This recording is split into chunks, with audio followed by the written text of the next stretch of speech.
श्री सच्चिदानंद सद्गुरु साईनाथ महाराज की जय। सद्गुरु श्री साईनाथुनि शरद बाबूजी की जय।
श्री सच्चिदानंद सद्गुरु साईनाथ महाराज की जय। सद्गुरु श्री साईनाथ शरद बाबूजी की जय। శ్రీ సాయినాథాయ నమః. శ్రీ సాయి సచ్చరిత్రము 25వ అధ్యాయం. నిన్నటి తరువాయి.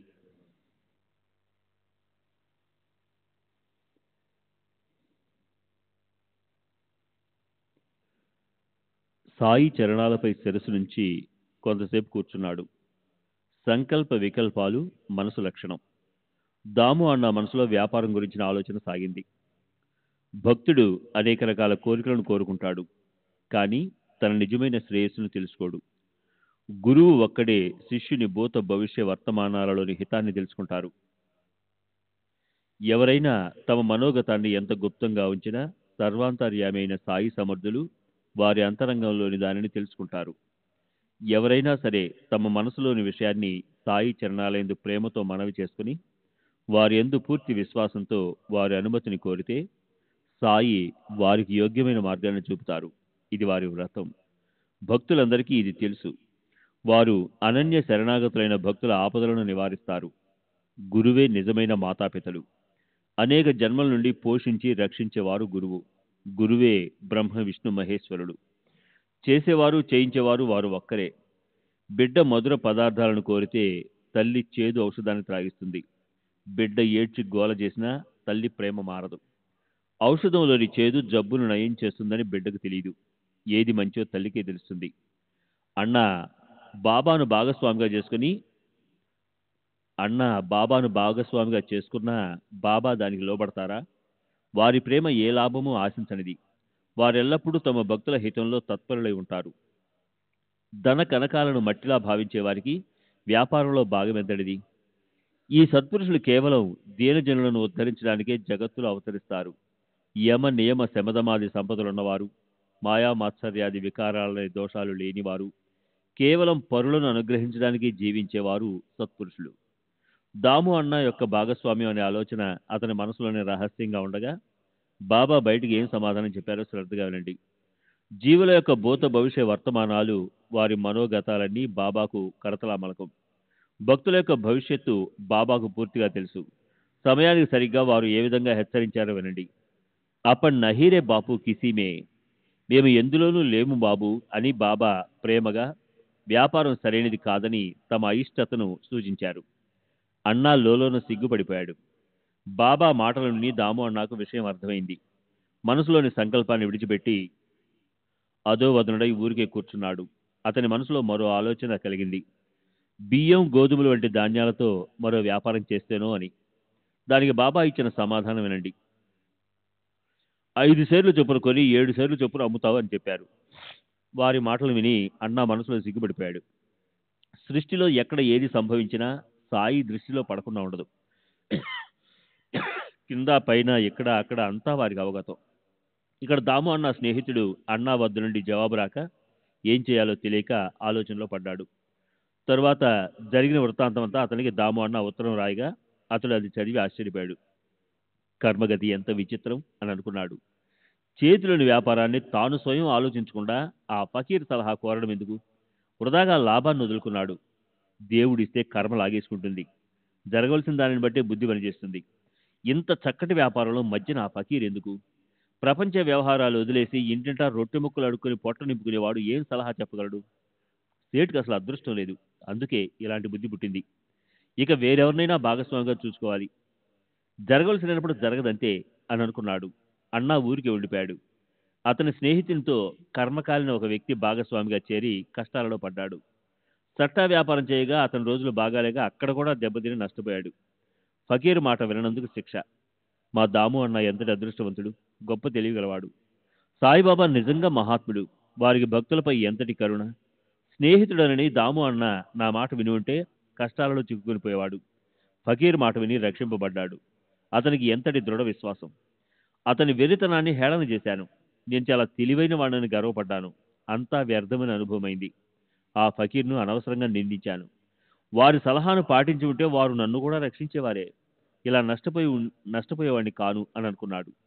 మరొక విషయాన్ని చెప్పి అన్నా యొక్క వృత్తాంతాన్ని త్వరగా ముగిస్తాను. బాబా లీలలు శ్రోతలకు ఆశ్చర్యాన్ని ఆనందాన్ని కలగజేస్తాయి. ఒకసారి గోవా నుండి ఒక పార్సల్ వచ్చింది. రాళే అన్న పేరు గల మామలేదారు మామిడి పళ్లను పంపించాడు. సాధారణంగా సాయిబాబాకు సమర్పించడానికి పార్సిల్ మాధవరావు పేరున కోపర్గాం నుండి షిరిడీకి వచ్చింది. ఆ పార్సిల్ మసీదులో బాబా ఎదుట విప్పగా దానిలో ఘుమఘుమ సువాసనతో 300లకు పైగా మధురమైన మంచి మామిడి పళ్ళున్నాయి. బాబా వారినన్నింటినీ చూసి మాధవరావుకి ఇచ్చాడు. అతడు 4 పళ్లను కొలంబాలో వేసి మిగిలిన వారిని తన వెంట పట్టుకుని పోయాడు.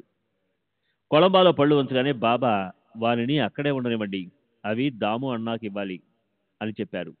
తర్వాత 2 గంటలయ్యాక దాము అన్న పూజా సామాగ్రి పూలు పట్టుకుని బాబా పూజ చేయడానికి మసీదుకి వచ్చాడు. జరిగిన వృత్తాంతం అతనికి తెలియదు. బాబా గట్టిగా మామిడి పళ్ళు దామి అవి. ఆ పళ్ళు దాము అన్న కొరకు. తినాలని లోకులకు దృష్టి వానిపై ఉన్నా అవి మనవి కావు. ఎవరి పళ్ళు వారే తీసుకోవాలి. ఎవరివో మనమెందుకు తీసుకోవాలి? అవి ఎవరివో వారే తినాలి, తిని చావాలి అని అన్నారు. అది బాబా ప్రసాదం అన్న భావంతో అన్నా వారిని స్వీకరించాడు. బాబా మాటల విపరీత అర్థానికి ఏం భయపడని అవసరం లేదని అన్నాకు బాగా తెలుసు. పూజను ముగించుకుని అన్నా వెళ్ళాడు. మరల వచ్చి, బాబా, ఈ పళ్లను పెద్ద భార్యగా లేక చిన్న భార్యగా? ఎవరికి ఇవ్వాలో నాకు తెలియదు అని అడిగాడు. బాబా, చిన్న భార్యకి ఇవ్వు. ఆమెకు 8 బిడ్డలు కలుగుతారు. 4 మగపిల్లలు, 4 ఆడపిల్లలు. ఈ మామిడి పళ్ళ లీల వలన కలుగుతారని చెప్పారు. దాము అన్నాకు పుత్ర సంతానం లేకపోవటం వలన అనేక ప్రయత్నాలు చేశాడు. సాధు సత్పురుషులను ఆశ్రయించి వారి అనుగ్రహం మరియు ఆశీస్సుల కోసం వారిని భజించేవాడు. గ్రహాల అనుగ్రహం కోసం జ్యోతిష్యం విద్య నేర్చుకుని స్వయం జ్యోతిష్యుడయ్యాడు. జ్యోతిష్యం ప్రకారం తనకు సంతాన ప్రాప్తి లేదని తెలుసుకుని అతడు నిరాశ చెందాడు. అయినా సాయి సత్పురుషుని ముఖతా వచ్చిన వచనాలు, వారి ప్రసన్నత అతనికి మరలా ఆశను, ధైర్యాన్ని కలిగించాయి. ఆ తర్వాత కొంతకాలానికి బాబా వచనం ఫలించింది. వారి అనుగ్రహం మామిడి పళ్ళ రూపంలో అంకురించి సంతాన ఫలాలనిచ్చింది. బాబా చెప్పినట్లుగానే జరిగి అతనికి సంతానం కలిగింది. జ్యోతిష్యం నిష్ఫలమైంది. సాయి మాట అమోఘమని నిశ్చయమైంది. ఇది బాబా శరీరధారులై ఉన్నప్పుడు వారి వాణి మహిమ. శరీరాన్ని త్యజించిన తరువాత కూడా తమ వాక్కు యొక్క మహిమను వారు స్వయం నిర్ధారణగా చెప్పారు. నేను ప్రాణాలు విడిచినా నా వచనాలను ప్రమాణంగా భావించండి. నా సమాధి నుండి నా అస్థికలు మీకు ధైర్యాన్ని కలిగిస్తాయి. నేనే కాదు, నా సమాధి మీతో మాట్లాడుతుంది. అనన్య శరణాగతులైన వారి వెనువెంటే ఉంటుంది. నేను మీ కళ్ళకు కనిపించకుండా పోతానని నా కోసం చింతించకండి. నా ఎముకలు మీతో మాట్లాడుతాయి. అవి మీతో ముచ్చటించడం మీరు వింటారు. నన్ను కేవలం స్మరించండి. అంతఃకరణలో నా యందు విశ్వాసం ఉంచండి. ఏ కోరికలు కోరకుండా నిష్కామంగా నన్ను ఆరాధించండి. మీరు కృతకృత్యులై శుభాలను పొందుతారు. భక్తుల కోరికలను తీర్చే ఓ కల్పతరువా, శ్రీ సమర్థ సాయి సద్గురు మీ చరణాల నుండి వియోగం కలగకుండా కరుణించమని హేమాడ్ ప్రార్థిస్తున్నాడు. గురువరా, భక్తజన కరుణాకర, పరుగునరా. ఈ ప్రపంచంలో విశ్రాంతి అంటూ లేదు కనుక ఈ జనన మరణాలు ఇక చాలు. మేము మా స్వభావానుసారం ప్రవృత్తి పరులం. ఎప్పుడూ బాహ్యమైన విషయ సుఖాలని ఆలోచిస్తుంటాము. మమ్ము ఈ విషయ భోగాల నుండి మరల్చి మా మనోవృత్తిని అంతర్ముఖం చేయండి. ఈ భవసాగరంలో తరంగాల వలె ఊగిసలాడుతున్నాం. సమయానికి సరిగ్గా మీ అభయహస్తాన్నిచ్చి ఈ భవం నుండి విముక్తులను చేయండి. ఇంద్రియాలు స్వేచ్ఛగా దురాచారాలలో ప్రవేశిస్తాయి. ఉశృంఖలంగా ప్రవహించే ఈ నదికి ఆనకట్ట కట్టి ఇంద్రియాలను వెనుకకు మరలించండి. ఇంద్రియాలు అంతర్ముఖం కానంత వరకు ఎప్పటికీ ఆత్మదర్శనం కాదు. ఆత్మ సాక్షాత్కారం లేకపోతే అత్యంతిక సుఖం సాధ్యం కాదు. జన్మ నిరర్ధకం. అంతిమ సమయంలో భార్యాపుత్రులు కానీ మిత్రులు కానీ చివరి వరకు ఎవరో కూడా పనికిరారు.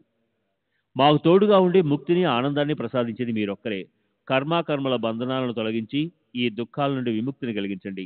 మహారాజా, మీ కృపాశక్తితో ఈ దీన దుర్బలులను ఉద్ధరించండి. మీ కృపా సామర్థ్యంతో వాదోపవాదాలు చేసే చెడు ప్రవృత్తిని పూర్తిగా నశింపు చేయండి. సాయి మహారాజా, పావనమైన మీ నామస్మరణేందు మా జిహ్వకు రుచి కలగనీయండి. నా సంకల్ప వికల్పాలు పోయి గృహాన్ని మరియు శరీరాన్ని మరచిపోయి నేను నాదన్న అహంభావం పారిపోయేలా నా మనసును ప్రేమమయంగా మార్చండి. నా మనసు యొక్క చంచలత్వం తొలగిపోయి నిశ్చలమై దానికి ఇతర విషయాలేవి గుర్తుకు రాకుండా ఉండుగాక. ఎప్పుడూ మనసులో మీ నామస్మరణ జరుగుగాక. మమ్ము మీ అక్కున చేర్చుకుంటే మా అజ్ఞానాంధకారం తొలగి మీ నీడలో సుఖంగా ఉంటాము. మీ ఆశ్రయంలో లోటంటూ ఉంటుందా? మీరు మా వెన్ను తట్టి మమ్ము మేల్కొలిపి మాకు మీ చరితామృతాన్ని త్రాగించారు. ఇది మరి సామాన్య సుకృతమా? తరువాతి అధ్యాయం ఎందుకంటే తీయనేనిది.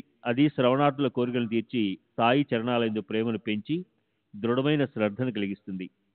ఒక భక్తుడు తన గురువు పాదాలను వదిలి సాయి దర్శనానికి వచ్చి సాయి పాదాలకు అభివందనం చేయగా బాబా అతని గురువు వద్దే స్థిరంగా ఉండేలా చేశారు.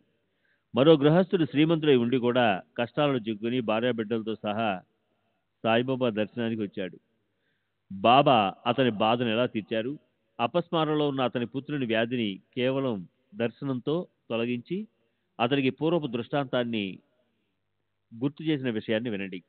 హేమాడ్ సాయికి శరణుదొచ్చి సాయి కథలను ఆసక్తితో శ్రవణం చేసి మీ శ్రవణాలను సార్థకం చేసుకోండి అని శ్రోతలకు మనవి చేస్తున్నాడు.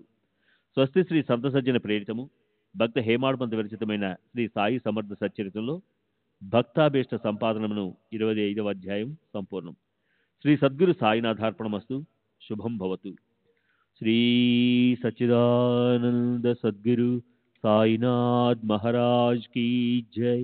సద్గురు శ్రీ సాయినాథుని శరద్ బాబూజీ కీ జై.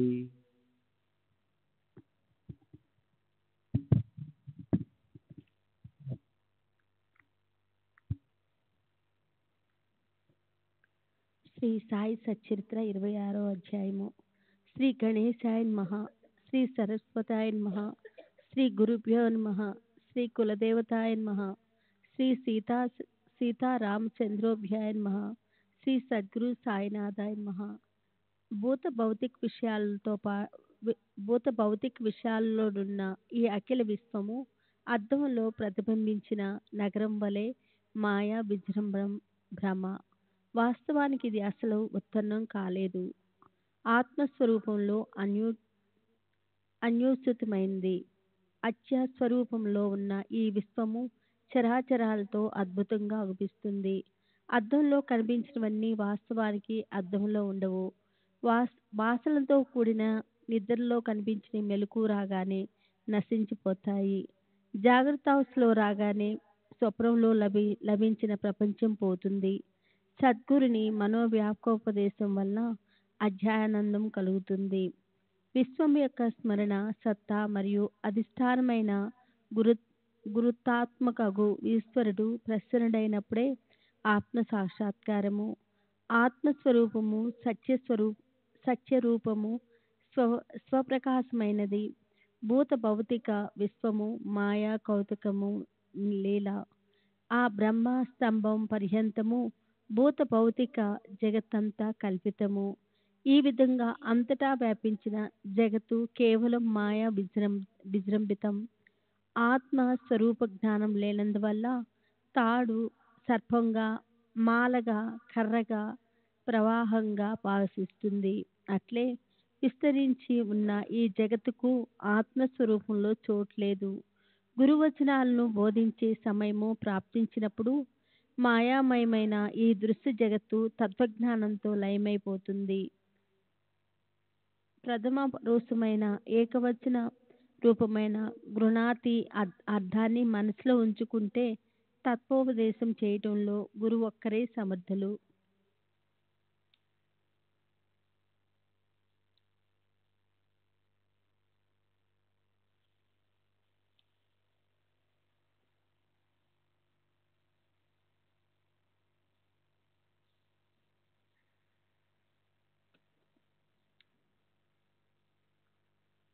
అని శిష్యునికి విదితమవుతుంది. అందువల్ల మన బుద్ధి ఆత్మపరాయణమై నిత్యానిత్య వివేకయుక్తమై వైరాగ్యంతో ఉండేలా చేయమని బాబాను ప్రార్థిద్దాం.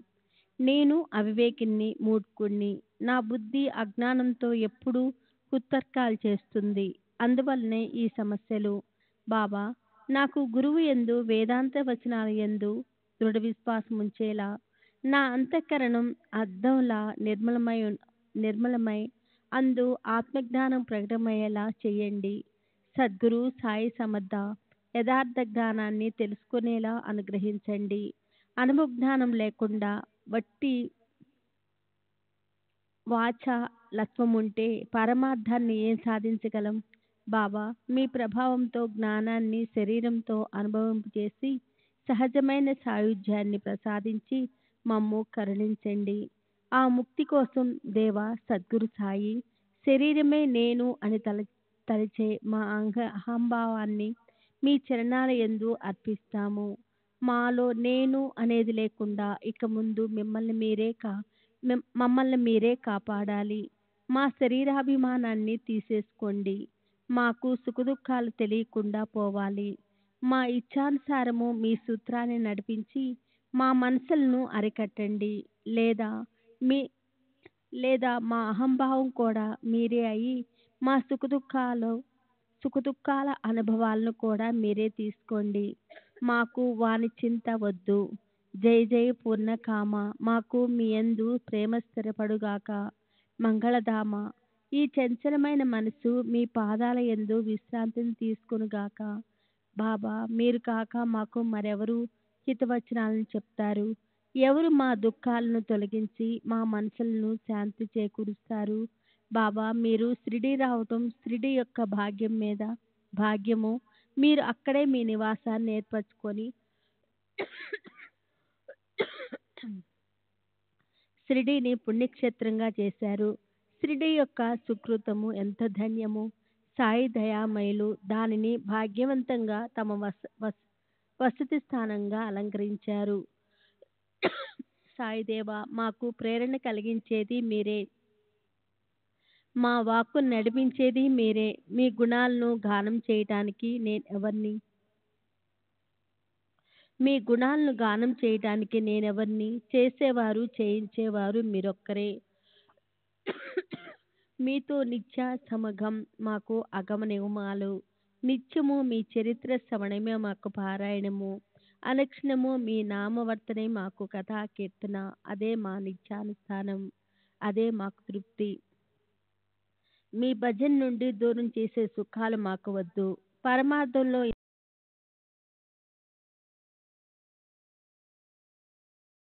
ఆనందాశ్రువులు వేడి నీటితో మీ చరణాలను ప్రక్షాళన చేస్తాను. శ్రీ సచ్చిదానంద సద్గురు సాయినాథ్ మహారాజ్ की जय. సాయినాథ్ గురు శరత్ బాబూజీ की जय.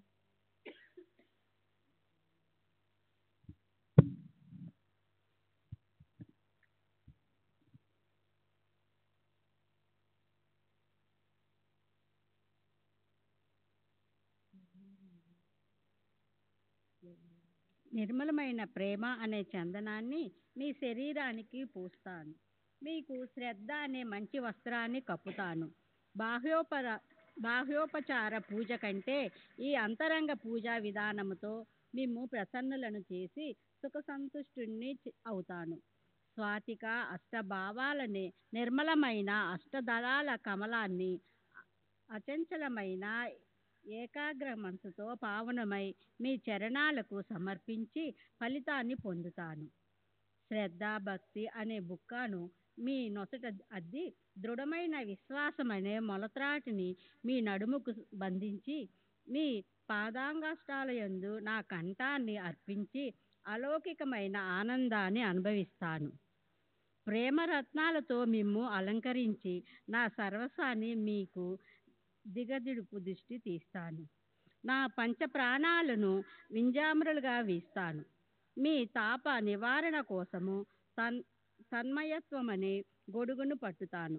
ఈ విధంగా గంధ ఆర్ఘ్యం మొదలైన అష్టోపచారాలతో సాయి మహారాజా మా మంచి కోసము మీకు స్వానంద పూజ చేస్తాను. నా మనోభీష్టాలు తీరటానికి ఎల్లప్పుడూ సాయి సమర్థ అని స్మరిస్తాను. ఈ మంత్రము ద్వారానే పరమార్థాన్ని సాధిస్తాను. నిష్ఠతో కృతార్థుడవుతాను. గత అధ్యాయములో దయామయులైన సాయి సమర్థులు తమ భక్తులకు శుభాలను కలిగించటానికి ఎలా బోధించేవారో చెప్పాను. ఇప్పుడు ఈ అధ్యాయములో బాబా భక్తులను వారి వారి గురువుల చరణాలలో ఎలా స్థిరపరిచేవారో ఆ కథ వృత్తాంతాన్ని చెబుతాను, వినండి. గత అధ్యాయము చివర పంతు అనే భక్తుని కథామృతాన్ని తెలియచేస్తానని చెప్పాను. తత్వము బాగా నిశ్చయంగా తెలియటానికి శ్రోతలు శ్రద్ధగా వినాలి. ఆ భక్తునికి బాబా ఎటువంటి అనుభవాలను చూపించారు, అతని నేత్రాలకు నిష్ఠ అనే అంజనాన్ని ఎలా వేశారు, అతని గురువు పాదాల యందు దృఢపరిచి ఎలా అతని మనసుని శాంతపరిచారో వినండి. ఒకసారి పంతు అను పేరు గల ఒక భక్తుడు చాలా శ్రమపడి మిత్రుని వెంట సాయిబాబా దర్శనాభిలాషతో షిరిడీ వెళ్ళాడు. అప్పటికే అతడు ఒక గురువు అనుగ్రహాన్ని పొంది వారి యందు శ్రద్ధ కలిగి ఉన్నాడు. అందువలన షిరిడీకి ఎందుకు వెళ్ళాలి అని సందేహం కలిగింది. అయినా వారి వారి భాగ్యం కొద్దీ అనుకోకుండానే అదృష్టము కలిసి వస్తుంది. అలా అతనికి సాయి దర్శన భాగ్యం లభించి అమోఘమైన సుఖము కలిగింది. తానొకటి తలిస్తే దైవము మరొకటి తలుచును. విధి ఎదుట ఎవరిది సాగదు కదా. ఆ విషయాన్ని ఇక స్వస్థచిత్తులై వినండి. కొంతమంది షిరిడీకి వెళ్ళాలని నిశ్చయించుకుని తమ ఇళ్ల నుండి బయలుదేరి అందరూ కలిసి రైలు బండిలో ఆనందంగా కూర్చున్నారు. వారు బండిలో ఎక్కేసరికి అక్కడే కూర్చుని ఉన్న పంతుకు వారంతా షిరిడీకి వెళుతున్నట్లు తెలిసింది. పంతు స్నేహితులు బంధువులు వారిలో ఉన్నారు. పంతుకు షిరిడీ వెళ్ళాలని లేకపోయినా వారి బలవంతం వలన ఇరుకున పడ్డాడు. పంతు మొదట ఎక్కడి వరకు వెళ్ళాలి అనుకున్నాడో అక్కడ వరకే టిక్కెట్ తీసుకున్నాడు. తరువాత తన ఆలోచనను మార్చుకున్నాడు. కానీ మిత్రులు బంధువులు తమ వెంట షిరిడీకి రమ్మని ఒత్తిడి చేయగా పంతు సరేనన్నాడు. పంతు విరార్లో దిగాడు. మిత్రులు ముంబైకి వెళ్ళారు. చేతి ఖర్చులకు అప్పు తీసుకొని పంతు కూడా ముంబైకి వెళ్ళాడు. మిత్రుల మనసు కష్టపెట్టకూడదని తన గురువు అనుమతిని తీసుకొని అందరూ కలిసి ఆనందంగా షిరిడీ వెళ్ళారు. ఉదయం 11 గంటలకు సమయాన అందరూ మసీదుకు వెళ్ళారు. అక్కడ భక్తులు బాబా పూజకు గుంపులుగా ఉండడం చూచి వారికి చాలా ఉత్సాహం కలిగింది. బాబాను దర్శించుకొని అందరూ ఆనందించారు. ఇంతలో పంతుకు తల తిరిగి తెలివి తప్పి పడిపోయాడు. అతని ప్రాణం నీరసించిపోయింది. శరీరము చేష్టలు లేకుండా పోయింది. అతని వెంట ఉన్న వారికి భయాందోళనలు కలిగాయి. కానీ సాయిబాబా యొక్క కృపాదృష్టి పడింది. మిత్రులు పంతు మస్తకంపై నీరును చల్లగా అతనికి తెలివి వచ్చింది. తేరుకుని గాబరా పడుతూ లేచి కూర్చున్నాడు. నిద్ర నుండి అప్పుడే లేచినట్లు అనిపించింది. బాబా సర్వజ్ఞుడు. పంతు అదివరకే ఒక గురువుకు శిష్యుడన్న విషయాన్ని గ్రహించి అతనికి ధైర్యాన్ని అభయాన్ని ప్రసాదించి అతని నిష్టను అతని గురువు యందే స్థిరపరిచారు. ఎలాంటి సందర్భంలోనైనా మన ఆశ్రయాన్ని విడిచిపెట్టకూడదు. ఎల్లప్పుడూ స్థిరంగా ఉంటూ అనన్యంగా అందరిలోనూ ఏకత్వాన్ని చూడు అని చెప్పారు.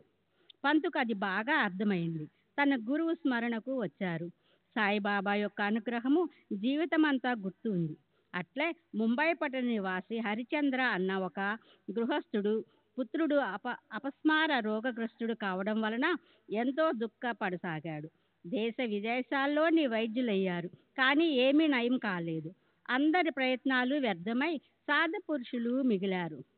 క్రీస్తు శకము 1910 సంవత్సరంలో దాసగొండ కీర్తనలతో సాయినాథుని కీర్తి బాగా వ్యాపించి షిరిడి యాత్ర చేసేవారు అధికమయ్యారు. చిన్న గ్రామమే అయినా గొప్ప భాగ్యము వలన షిరిడి పండరీపురం వలె అత్యంత మహిమ కలదవటం వలన యాత్రికులు అధికంగా వచ్చేవారు. సాయిబాబా కేవలము దర్శనముతోనో లేదా కేవలము హస్తస్పర్శతోనో లేదా వారి కృపాదృష్టితోనో రోగాలను తొలగిస్తారని అనేకులు అనుభవమైంది. బాబాకు అనన్య శరణుజొచ్చిన భక్తులు శుభాలను పొందారు. బాబా భక్తుల కోరికలను తెలుసుకొని వానిని తీర్చుతారు. వారి విభూతితో పిశాచాలు పారిపోతాయి. వారి ఆశీర్వచనముతో దుఃఖాలు తొలగిపోతాయి. వారి కృపాకటాక్షంతో బాధలు నశిస్తాయని ప్రజలు షిరిడీకి పరుగు తీశారు.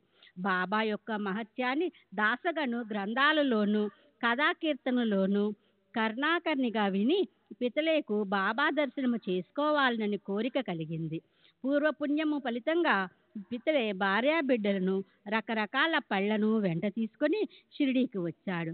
పుత్రుని బాబా పాదాలపై పడివేసి తాను స్వయంగా సాష్టాంగపడ్డాడు. అప్పుడు ఒక విపరీతము జరిగేసరికి పితలే చాలా గాబరా పడ్డాడు. సాయిబాబాను ముఖాముఖిగా చూడగానే పితలే కుమారుడు కళ్ళు తిరిగి అకస్మాత్తుగా తెలివి తప్పి పడిపోయాడు. అతని తల్లిదండ్రులు భయపడిపోయారు.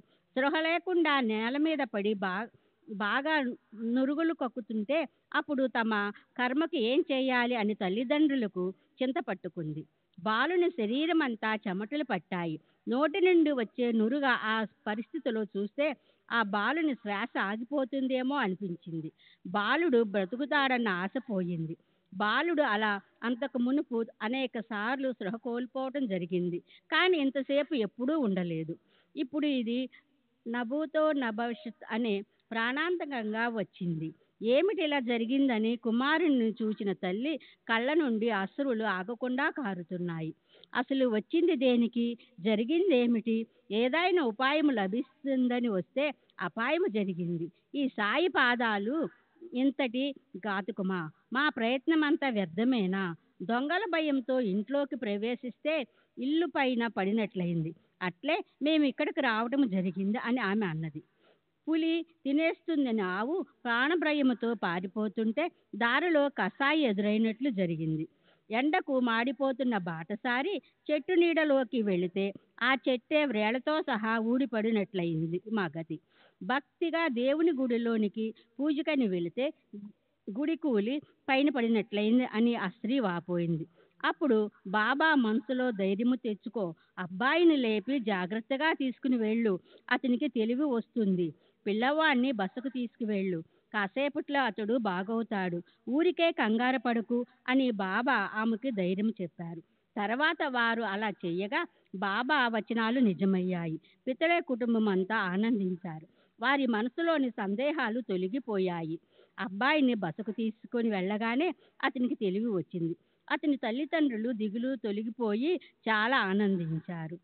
శ్రీ సచ్చిదానంద సద్గురు సాయినాథ్ మహారాజ్ की जय. सद्गुरु श्री साईनाथ. శరత్ బాబూజీకి జై.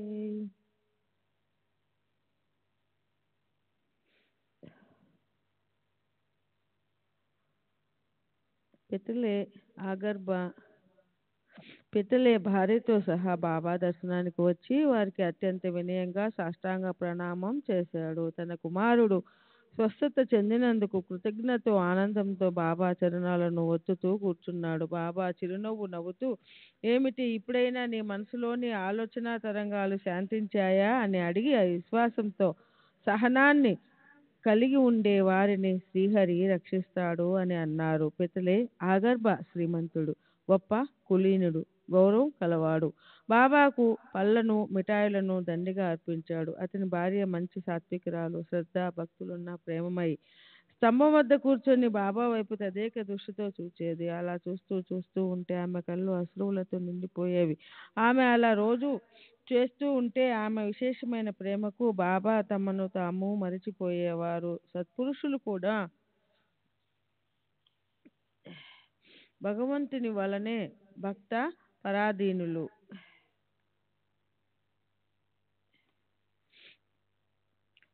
వారిని అనన్యంగా ఆరాధించే వారిని అనుగ్రహిస్తారు. పితలే కుటుంబం తిరిగి వెళ్ళిపోవడానికి ప్రయాణమై మసీదుకు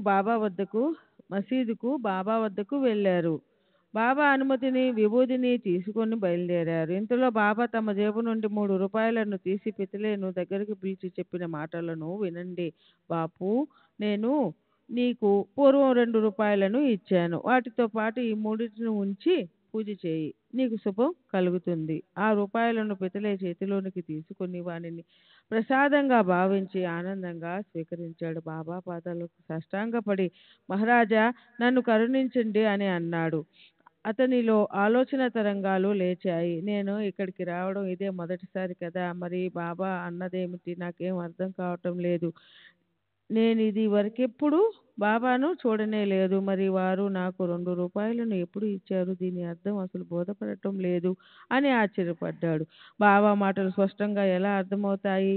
అతనిలో జిజ్ఞాస అధికమైంది. కానీ బాబా ఏమీ సూచించలేదు. వారి మాటలు అర్థం కాకుండా ఉండిపోయినాయి.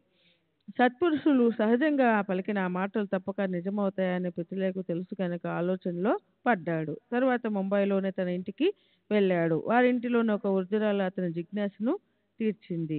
ఆమె అతని తల్లి. ఆమెతో సిడి విశేషాలను ముచ్చటిస్తూ ఉండగా 3 రూపాయల ప్రస్తావన వచ్చింది. కానీ ఆమెకు ఆ రూపాయలతో ఉన్న సంబంధం అర్థం కాలేదు. ఆలోచించగా ఆమెకు గుర్తుకు వచ్చింది. బాబా చెప్పింది నిజమే, ఇప్పుడు నాకు విషయం గుర్తుకు వచ్చింది అని పితలేతో చెప్పింది. ఇప్పుడు నీవు నీ కుమారుని సిడికి సాయి దర్శనానికి తీసుకుని వెళ్ళినట్లుగానే మునుపు మీ నాన్న నిన్ను అక్కలకోటకు తీసుకుని వెళ్ళారు. అక్కడి మహారాజు సిద్ధులు, పరోపకార పరాయణులు, మహా ప్రసిద్ధులు, సర్వజ్ఞులు, యోగులు, విద్వాంసులు. మీ నాన్నగారు కూడా పవిత్రమైన ఆచారాలతో ఉండేవారు. మీ తండ్రి పూజను స్వీకరించి ఆ యోగిరాజు ప్రసన్నులై పూజ చేసుకోవడానికి 2 రూపాయలను ప్రసాదంగా ఇచ్చారు. పూజ అర్చనలను చేయడానికి స్వామిని కొరకు ప్రసాదంగా ఆ 2 రూపాయలను ఇచ్చారు. ఆ 2 రూపాయలు దేవతా అర్చన యందు ఉండేవి. వానిని మీ నాన్న విధేయతగా అత్యంత శ్రద్ధ నిష్ఠలతో పూజించేవారు. వారి నిష్ఠ నాకు ఒక్కదానికే తెలుసు. వారి తర్వాత పూజ సామాను పిల్లలు ఆట వస్తువులైపోయాయి. దేవుని మీద శ్రద్ధ పోయింది. పూజ చేయడం సిగ్గుచేటయింది. పూజ చిన్నపిల్లల వంతు అయింది. అలాంటి పరిస్థితిలో ఆ రూపాయలను ఎవరు పట్టించుకుంటారు? అలా అనేక సంవత్సరాలు గడిచి పోయాయి. ఆ రూపాయలు మరుగున పడిపోయి అవి గుర్తుకు లేకుండా పోయాయి. అలా 2 రూపాయలు పోయాయి.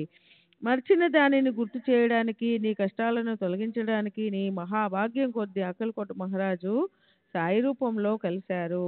కనుక ఇక నుండి కుతర్కాలు, సందేహాలు వదిలిపెట్టు. వక్రమైన చెడు వ్యవహారాలను మాను. నీ పూర్వీకుల అడుగు జాడలలో నడువు. సత్పురుషుల ప్రసాదాన్ని భూషణంగా భావించు, వారు ఇచ్చిన రూపాయలను పూజించు.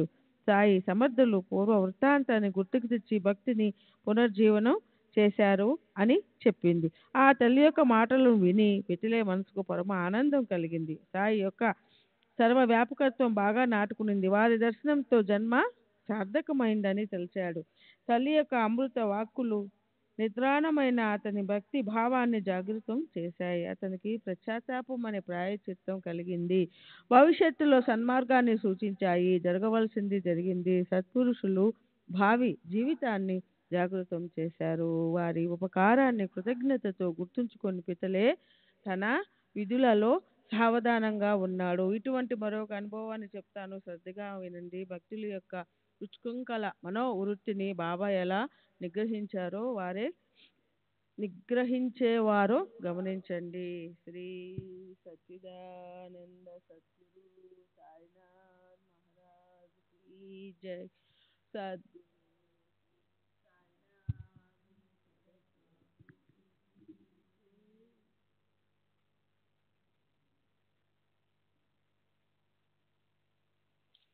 భక్తుల యొక్క ఉచ్చంకల మనోవృత్తిని బాబా ఎలా నిగ్రహించేవారో గమనించండి. గోపాల నారాయణ అంబేద్కర్ అన్న పేరుతో పూణేలో సాయిబాబా యొక్క భక్త శ్రేష్ఠుడు ఉండేవాడు. అతని కథను వినండి. అతడు ఆంగ్ల ప్రభుత్వంలో అబ్కారీ శాఖలో ఉద్యోగి. అక్కడ 10 ఏళ్ళు పనిచేసి ఉద్యోగం మానేసి ఇంట్లో కూర్చున్నాడు. అతడి నుదిటి వ్రాత ప్రతికూలంగా మారింది. అన్ని రోజులు ఒకేలా ఉండవు కదా. అతనిని దౌర్భాగ్యం దాపురించింది. గ్రహాల దశ వలన కలిగే కష్టాలను అనుభవించకుండా ఎవరు తప్పించుకోగలరు? మొదట్లో అతనికి టానా జిల్లాలో ఉద్యోగం. తరువాత అదృష్టవశాత్తు అదే జిల్లాలో జౌహర్కి అధికారిగా వచ్చాడు. అక్కడే నిరుద్యోగి అయ్యాడు.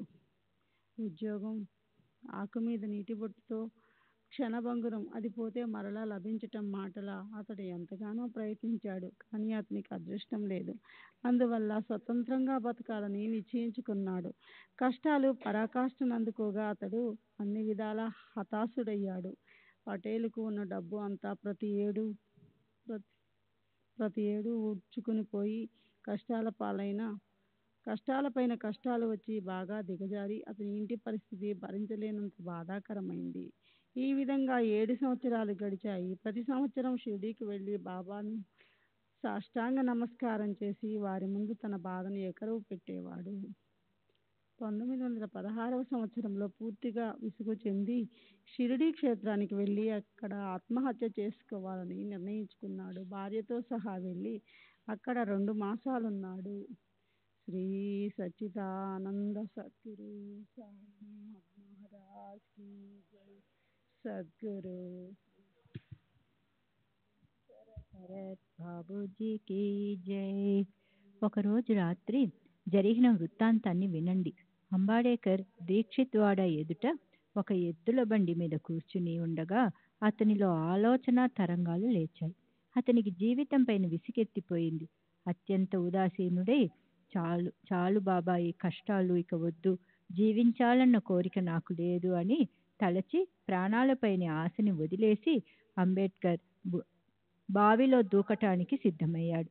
సమీపంలో ఎవరూ లేని ప్రశాంత సమయంలో నా సంకల్పాన్ని నెరవేర్చుకుని కష్టాలను తొలగించుకుంటానని అనుకున్నాడు. ఆత్మహత్య ఘోరమైన పాపమైన అతడు తన నిశ్చయాన్ని దృఢం చేసుకున్నాడు. కానీ సూత్రధారులైన సాయిబాబా అతని దురాలోచనను తొలగించారు. అక్కడికి 4 అడుగుల దూరంలో ఒక భోజనశాల యజమాని ఇల్లు ఉంది. అతనికి కూడా బాబాయే ఆధారం. అతడు కూడా బాబా యొక్క పరిచారకుడు. ఆ సగుణుడు తన ఇంటి గుమ్మం వద్దకు వచ్చి అంబేద్కర్ను ఈ అక్కల్కోట మహారాజ్ పుస్తకం ఎప్పుడైనా చదివావా అని అడిగారు. ఏది చూడని, ఏం పుస్తకం అంటూ అంబేద్కరు పుస్తకాన్ని చేతిలోనికి తీసుకుని మామూలుగా పుటలను తిరహేస్తూ మధ్య నుండి చదవసాగాడు. కర్మదర్శ సంయోహం ఎలా కలిసి వచ్చిందంటే అనుకోకుండా అతడు చదివే విషయం అతని ఆలోచనకు సరిగ్గా సరిపోయింది. అతని మనసుకు బాగా నాటుకునేలా సహజంగా వచ్చిన కథను శ్రోతలకు పూర్తిగా చెప్పాలంటే గ్రంథం పెద్దదైపోతుందన్న భయంతో సంక్షిప్తంగా మనవి చేస్తాను. అక్కల్కోటలో ఆత్మనిష్టలో ఉన్న సత్పురుష శ్రేష్ఠులైన మహారాజు ఉన్నప్పుడు అక్కడ వ్యాధిగ్రస్తుడైన ఒక భక్తుడు భరించలేనంత బాధపడుతుండేవాడు. తన వ్యాధి తొలగిపోతుంది అన్న ఆశతో ఆయనకు చాలా రోజులు సేవ చేశాడు. ఆ బాధ ఇక ఏమాత్రం సహించలేక చాలా నిరుత్సాహపడిపోయాడు. ఆత్మహత్య చేసుకోవాలని నిశ్చయించుకుని ఒక రాత్రి సమయాన ఒక బావి వద్దకు వెళ్ళి దానిలో దూకాడు. అంతలో మహారాజు అక్కడికి వచ్చారు. స్వహస్తాలతో అతన్ని బయటకు లాగి అనుభవించవలసిన కర్మనంతా అనుభవించి తీరాలి అని ఉపదేశించారు. మన పూర్వజన్మ కర్మ అయిన కుష్ఠవ్యాధిని గాని ఇతర రోగాల బాధలను గాని పూర్తిగా అనుభవించకుండా ఆత్మహత్య ప్రయత్నం ఏం చేయగలదు? అనుభవించాల్సిన కర్మ పూర్తి కాకపోతే మరోసారి జన్మించవలసి వస్తుంది. అందువలన ఈ కష్టాన్ని కాస్త ఓర్చుకో, ఆత్మహత్య చేసుకోకు అని బోధించారు. ఆ సందర్భానికి సరిగ్గా సరిపోయిన ఆ కథను చదివి అంబేద్కర్ మనసులో చకితుడయ్యాడు. బాబా యొక్క సర్వ వ్యాపకత్వాన్ని గ్రహించి అక్కడే కూర్చుండిపోయాడు. పూర్వజన్మ కర్మను అనుభవించి తీరాలి అని బాబా సమయానికి సరిగ్గా సూచించబట్టి నేను దుస్సాహసం చేయకపోవడం మంచిదే అయింది అని అనుకున్నాడు. ఆ అనుభవం అతనికి అశరీరివాణి పలుకువల అనిపించింది. సాయి చరణాలలో అతనికి దృఢ విశ్వాసం కలిగింది. ఇది సాయి యొక్క అఘటిత ఘటన. సగుణుని ముఖతః సాయి యొక్క సంకేతం ఆ పుస్తకం ద్వారా కాస్త ఆలస్యంగా అంది ఉంటే ఈ జన్మ నశించిపోయేది కదా. ఈ జీవితాన్ని పోగొట్టుకునేవాణ్ణి, కుటుంబానికి ఘోరమైన కష్టాలను కలిగించేవాణ్ణి, భార్యకు అనర్థం కలిగేది, స్వార్థాన్ని పరమార్థాన్ని పోగొట్టుకునేవాణ్ణి.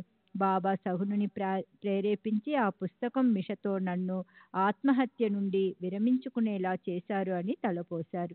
ఆ విధంగా జరగకపోతే పాపం అతడు వృధాహా ప్రాణాలు పోగొట్టుకునేవాడే. కాని సాయి వంటి రక్షకుడు ఉండగా చంపేవాడు అతనిని ఎలా చంపగలడు? అంబేద్కర్ తండ్రికి అక్కల్కోట స్వామి అందు భక్తి, అట్లే అతనికి కూడా అలాంటి భక్తి ఉండాలని బాబా ఈ అనుభవాన్ని కలిగించారు. ఆ తరువాత అంతా బాగా జరిగింది. ఆ రోజులు గడిచిపోయినాయి. అంబేద్కర్ జ్యోతిష్య విద్యలో బాగా పరిశ్రమ చేసి ఆ ఫలితంగా బాగా అభివృద్ధి చెందాడు. సాయి కృపా ప్రసాదంతో అతనికి మంచి రోజులు వచ్చేవి. జ్యోతిష శాస్త్రంలో ప్రావీణ్యాన్ని సంపాదించాడు. పూర్వపు దైన్యావస్థ తొలగిపోయింది. అతనికి గురు చరణాలలో ప్రేమ అధికమైంది. సుఖంగా క్షేమంగా ఉన్నాడు. గృహంలో సుఖశాంతులు నెలకొనగా పరమానందాన్ని పొందాడు. ఇటువంటివి లెక్కలేనన్ని చమత్కారాలు. ఒకదానికంటే మరొకటి గొప్పది. ఇలా చెప్పుతుంటే గ్రంథం విస్తారమైపోతుంది కనుక సంక్షిప్తంగా చెప్తాను. హేమాత్ సాయి చరణాలలో శరణుజొచ్చి తరువాతి అధ్యాయంలోని మధుర కథనం బాబా శ్యామకు విష్ణు సహస్రనామాన్ని ప్రదానం చేశారు. శ్యామ వద్దు వద్దు అంటున్న అతనిపై అత్యంత ప్రేమ ఉన్న బాబా అతనికి బలవంతంగా విష్ణు సహస్రనామాన్ని ఇచ్చి అందులోని మహత్యాన్ని అందంగా వర్ణించారు. ఆ కథను శ్రద్ధగా వినండి. అనుగ్రహ ప్రదాన సమయం వచ్చినప్పుడు శిష్యునికి అసలు కోరిక లేకపోయినా బాబా దానిని ప్రదానం చేయడం కనిపిస్తుంది. అలౌకికమైన అనుగ్రహాన్ని సద్గురువు ఎలా ప్రసాదిస్తారు అన్నది అధ్యాయంలో కనిపిస్తుంది. దీనిని శ్రోతలు శ్రద్ధగా వినండి. శుభాలకే శుభాన్ని చేకూర్చే ఈ సాయి గుణాలకు నిధి. వారి పవిత్ర చరిత్ర శ్రవణం మరియు కీర్తన మహాభాగ్యం. స్వస్తి శ్రీ సంత సజ్జన ప్రేరితము భక్త హేమాడ్ పంత్ విరచితము అయిన శ్రీ సాయి సమర్థ సచ్చరితంలో అపస్మార ఆత్మహత్య నివారణం మరియు నిజగురు పదస్థితిర కరణము 26వ అధ్యాయము సంపూర్ణము. శ్రీ సద్గురు సాయినాథార్పణమస్తు. శుభం భవతు. శ్రీ సచ్చిదానంద సద్గురు సాయినాథ్ మహారాజ్ కీ జై. సద్గురు శ్రీ సాయినాథ్ నిసరత్ బాబూజీ కీ జై. శ్రీ సాయి సచ్చరిత్ర 27వ అధ్యాయం. శ్రీ గణేశాయ నమః. శ్రీ సరస్వతి అయ నమః. శ్రీ గురుభ్యో నమః. శ్రీ కులదేవతాయ నమః. శ్రీ సీతారామచంద్రాభ్యాయ నమః. శ్రీ సద్గురు సాయినాథాయ నమః. శ్రీ సద్గురు చరణాలను దృఢంగా పట్టుకుంటే బ్రహ్మాది త్రిమూర్తులకు నమస్కరించినట్లే. సాక్షాత్తు పరబ్రహ్మకు పాదాభివందనం చేసినట్లు. దానివల్ల ఆత్మానందం ప్రకటమవుతుంది. ఒక్క సాగరంలో మునిగితే సకల తీర్థాల్లో స్నానమాచరించినట్లే గురుచరణాల వద్ద తిష్ట వేసుకొని కూర్చుంటే సకల దేవతల సన్నిధిలో ఉన్నట్లే. జయ జయ సాయి సద్గురు, జయ జయ సాయి సాయుజ్య కల్పతరు, జయ జయ ఆత్మజ్ఞాన సాగర. మాకు మీ ఈ కథల యందు పూజ్యభావాన్ని కలిగించండి.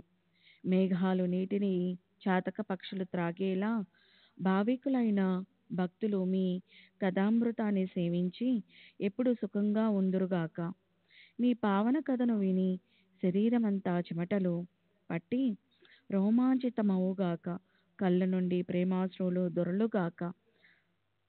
ప్రాణాలు మీ చరణాల వద్ద నిలుచుగాక.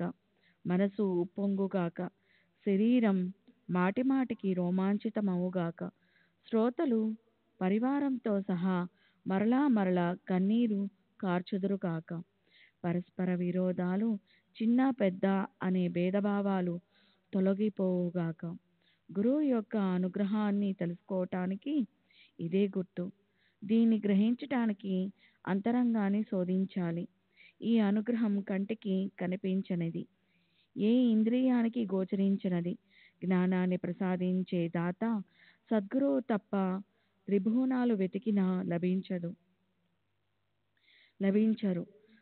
కామక్రోధాది హర్షద్వికారాల ఉపశమనం, భక్తి భావం, గురుచరణాల్లో అత్యంత ప్రేమ, పరమనిష్ట లేకపోతే అష్టభావాలు జన్మించవు. భక్తులకు ఆత్మానందం, గురువుకు పరమసుఖం. భక్తుల క్రమేణా పరమార్థంలో ప్రవేశించడం గురువుకు సంతోషం. శరీరం, ఇల్లు, భార్య, పిల్లలు, నావారు, నేను, నాదన్న భావం మధ్యాహ్నపు నీడవలే క్షణికమైన మాయ. ఈ మాయా చిక్కుల్లో బంధింపబడకుండా ఉండాలని మనసులో ఉంటే అనన్య భావంతో సాయిని శరణు వేడండి. మాయను అంతం చేసుకోవాలన్న వేద శాస్త్రజ్ఞులు ఆశలు వదులుకున్నారు. సమస్త ప్రాణుల్లోని భగవంతుని చూచే వారి నిశ్చయంగా తరచగలరు. ధన్యుడైన చాందు పటేలు నిజాం రాజ్యాన్ని వదిలిపెట్టే ఫకీరైన సాయి వెంట పెట్టుకుని మొదట నెవాసాకు వచ్చాడు. అక్కడ 1 సంవత్సరం లేక 6 మాసాల్లో ఆ ఫకీరు ఉన్నారు. అక్కడే ఖానడ్ ఊరిలోని కమానుకొని తోడుగా ఉంచుకున్నాడు. తరువాత ప్రసిద్ధులైన టాకలి ఊరిలోని దగడు అనే పేరుగల తమలపాకులు అమ్మేవాడు కమా మరియు సాయిబాబా షిరిడీ వచ్చారు. అక్కడక్కడ అనేకమైన పుణ్యక్షేత్రాలు, పవిత్ర తీర్థ స్థలాలు ఉన్నాయి. కానీ సాయి భక్తులకు షిరిడీయే అత్యంత పవిత్రమైనది. శ్రీ సచ్చిదానంద సద్గురు సాయినాథ్ మహారాజ్ కీ జై. సద్గురు శ్రీ సాయినాథ్ శరత్ బాబూజీ కీ జై.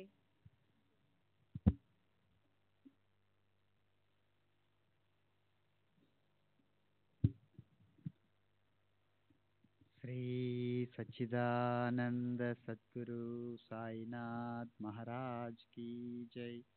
సద్గురు శ్రీ సాయినాథ్ శరత్ బాబూజీ కీ జై.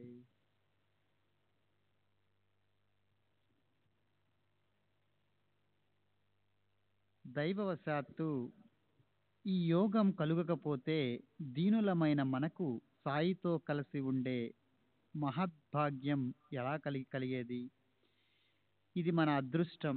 భక్తులు తమ కార్యాన్ని సాధించుకోవటానికి వెళ్ళి బాబా శరణుజొచ్చితే వారు వారికి యోగ్యమైన మార్గాన్ని చూపించేవారు. అందువలన ఏకాగ్ర మనసుతో ఈ సాయి సచ్చరితను మరలా మరలా పారాయణం చేయండి. కారణం, పరమపావనమైన ఈ సాయి చరిత్ర గురువు అనుగ్రహానికి ఉత్తమ సాధనం. గత అధ్యాయంలో ఒకరిని అతని గురువు పాదాల వద్ద స్థిరపరచడం, ఒకరికి అక్కల్కోట స్వామిని గుర్తు చేసి జాగృతిని కలిగించటం, మరొకరిని ఉపాయంతో దేహాంతకమైన ఆత్మహత్య నుండి క్షణంలో రక్షించి జీవనదానం చేయటాన్ని వర్ణించడమైనది. ఇప్పుడు ఈ అధ్యాయంలో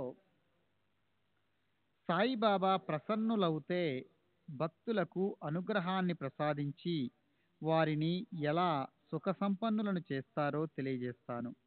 బాబా యొక్క బోధనా పద్ధతి అద్భుతమైనది. వారు ఆడుతూ పాడుతూ నవ్వుతూ వినోదభరితంగా ఎవరికి ఏ విధంగా బోధించేవారో శ్రోతలు శ్రద్ధగా వినండి. ఇదే గ్రంథంలో బాబా యొక్క అనేక రకాల ఉపదేశాలు ఇదివరకు వర్ణించాను. వారు భక్తుల అర్హతలను గ్రహణ శక్తిని బట్టి వారికి తగిన మార్గాలను ఉపదేశించేవారు. రోగ నిర్ణయం మరియు దానికి ఏ ఔషధం ఎంత ఇవ్వాలి అన్నది వైద్యునికి తెలుస్తుంది, కానీ రోగికి అవేవీ తెలియవు. రోగి ముందు బెల్లాన్ని కోరుతాడు.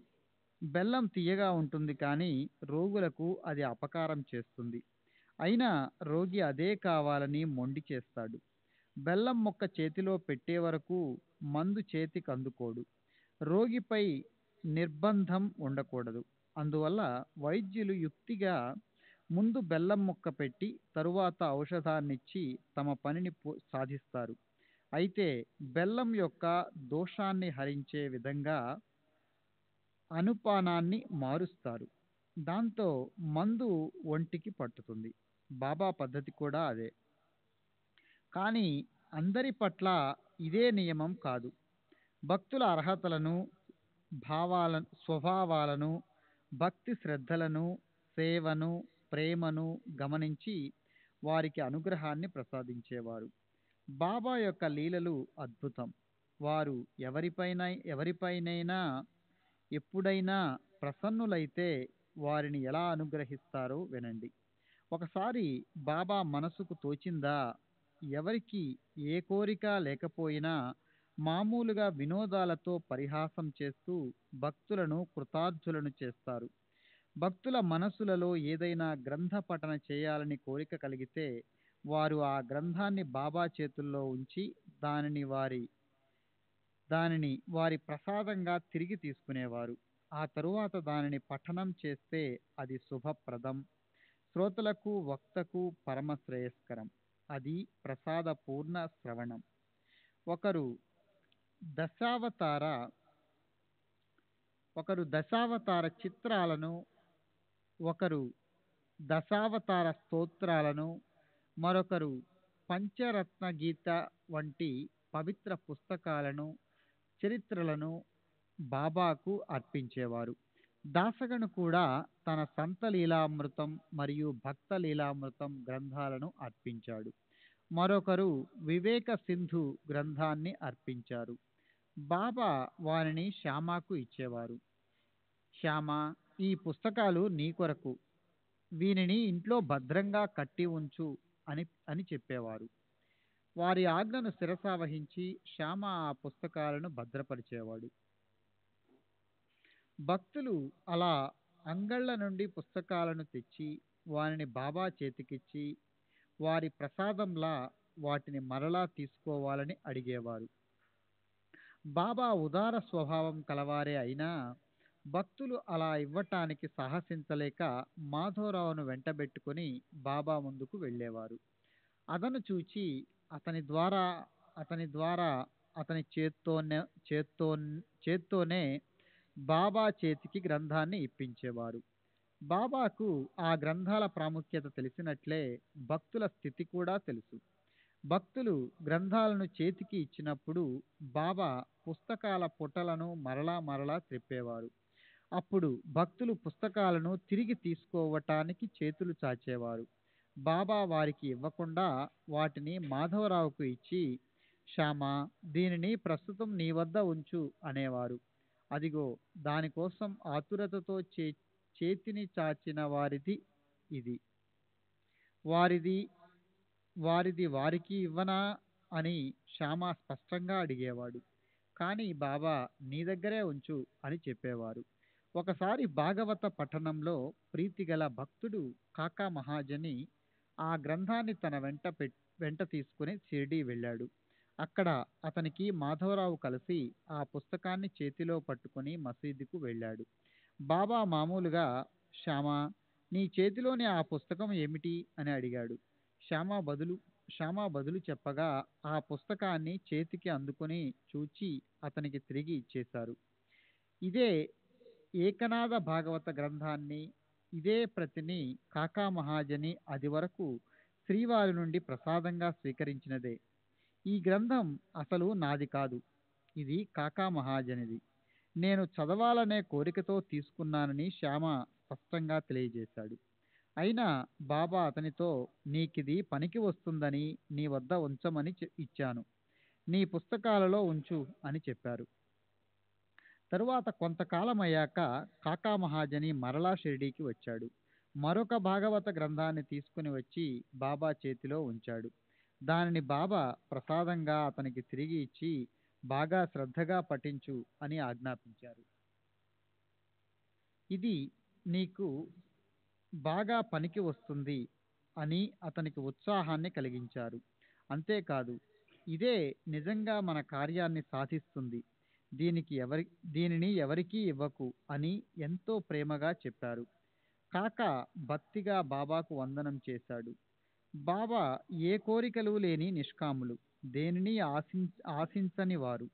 భాగవత ధర్మాన్ని ఆచరించే వారికి వస్తువులను సేకరించే అవసరమేముంది? వారి మనస్సును ఎవరు గ్రహించగలరు? ఈ గ్రంథాలను సంగ్రహపరచటం వ్యవహార దృష్టిలో అతి పవిత్రమైనది. ఇది భక్తుల శ్రవణానికి సాధనం. షిరిడి పవిత్ర క్షేత్రానికి దేశ దేశాల నుండి భక్తులు వచ్చి ఇక్కడ కలిసి జ్ఞాన యజ్ఞాన్ని చేస్తారు. అప్పుడు ఈ గ్రంథాలు అవసరమవుతాయి.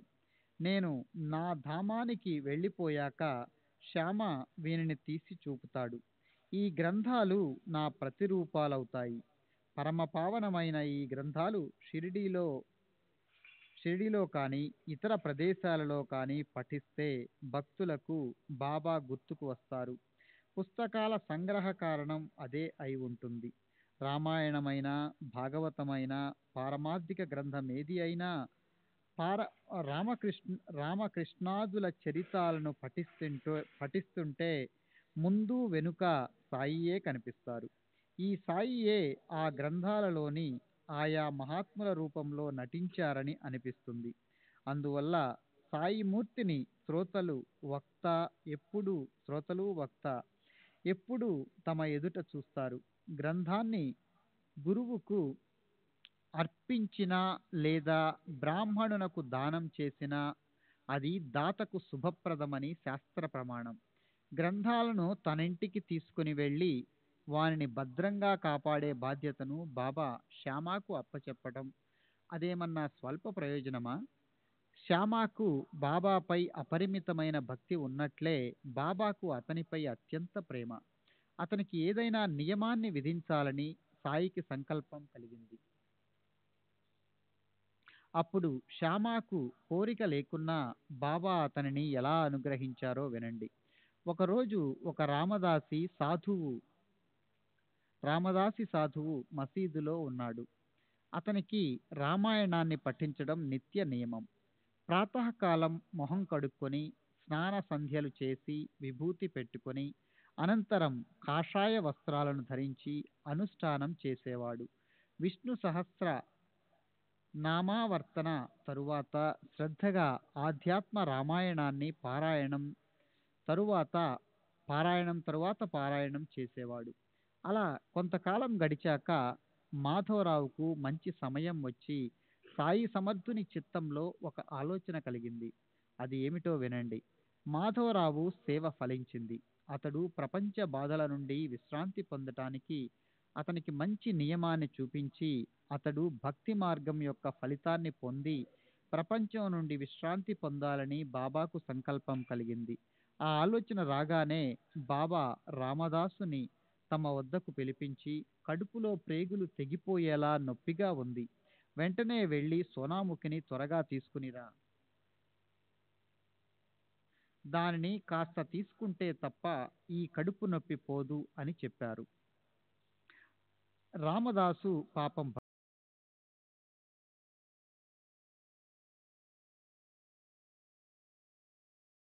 आनंद सद्गुरु साईनाथ महाराज की जय।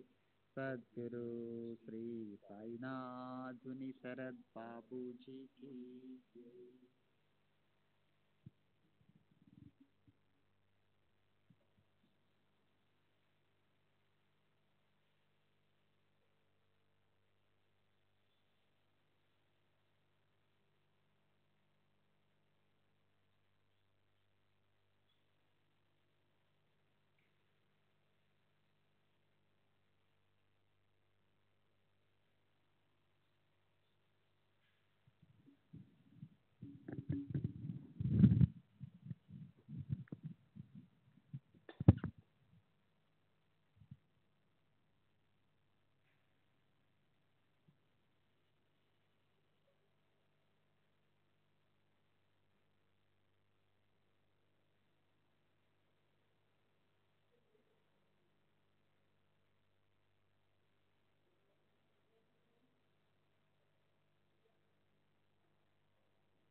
श्री सच्चिदानंद सद्गुरु साईनाथ महाराज की जय। सद्गुरु श्री साईनाथ मुनि शरद बाबू जी की जय। साई रहम नजर करना, बच्चों का पालन करना। साई रहम नजर करना, बच्चों का पालन करना। जाना तुमने जगत पसारा, सब ही झूठ जमाना। जाना तुमने जगत पसारा, सब ही झूठ जमाना। साई रहम नजर करना, बच्चों का पालन करना। साई रहम नजर करना, बच्चों का पालन करना। मैं अंधा हूँ बंदा आपका, मुझसे पथ दिखलाना। मैं अंधा हूँ बंदा आपका, मुझसे पथ दिखलाना। साई रहम नजर करना, बच्चों का पालन करना। साई रहम नजर करना, बच्चों का पालन करना। दास गणु कहे अब क्या बोलूं, थक गई मेरी रसना। दास गणु कहे अब क्या बोलूं, थक गई मेरी रसना। साई रहम नजर करना, बच्चों का पालन करना। साई रहम नजर करना, बच्चों का पालन करना। रहमो नजर करो अबू मोरे साई, तुम बिना नहीं मुझे माँ बाप भाई। रहमो नजर करो, मैं अंधा हूँ बंदा तुम्हारा। मैं अंधा हूँ बंदा तुम्हारा। मैं ना जानू, मैं ना जानू, मैं ना जानू। अल्लाह इलाही, रहमो नजरू करो, रहमो नजरू करो, अबू मोरे साई, तुम बिना नहीं मुझे माँ बाप बाई। रहमो नजरू करो, काली जमाना मैंने गमाया, जमाना मैंने गमाया, साथी आखिर का, साथी आखिर का, साथी आखिर का, तुम बिना कोई। रहमो नजरू करो, रहमो नजरू करो, अबू मोरे साई, तुम बिना नहीं मुझे माँ बाप बाई।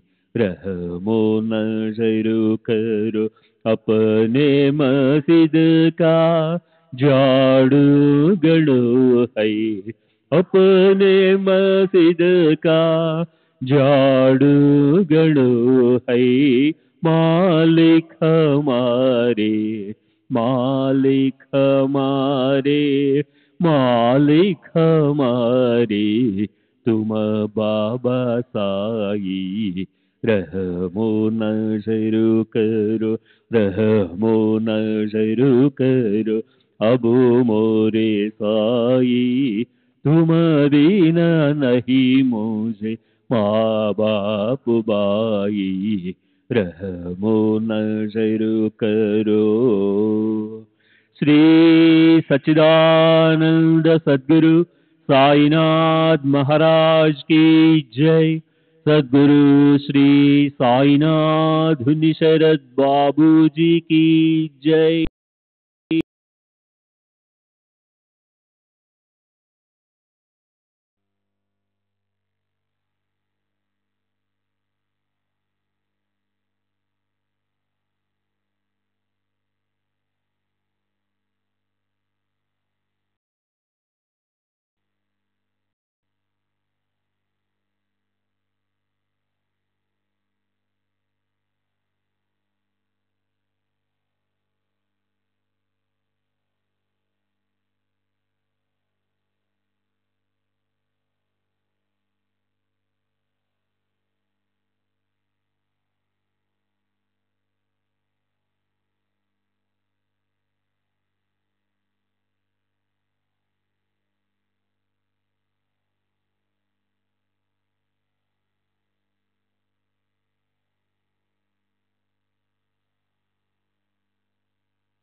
श्री सच्चिदानंद सद्गुरु साईनाथ महाराज की जय।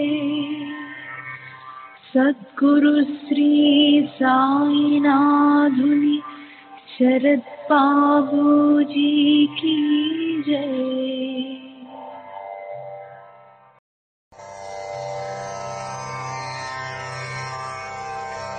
श्री सच्चिदानंद सद्गुरु साईनाथ महाराज की जय।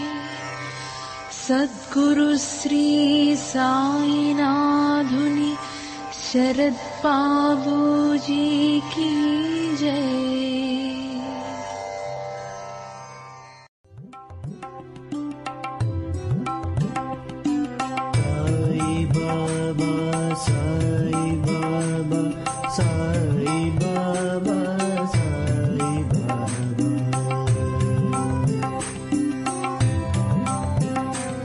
साई बाबा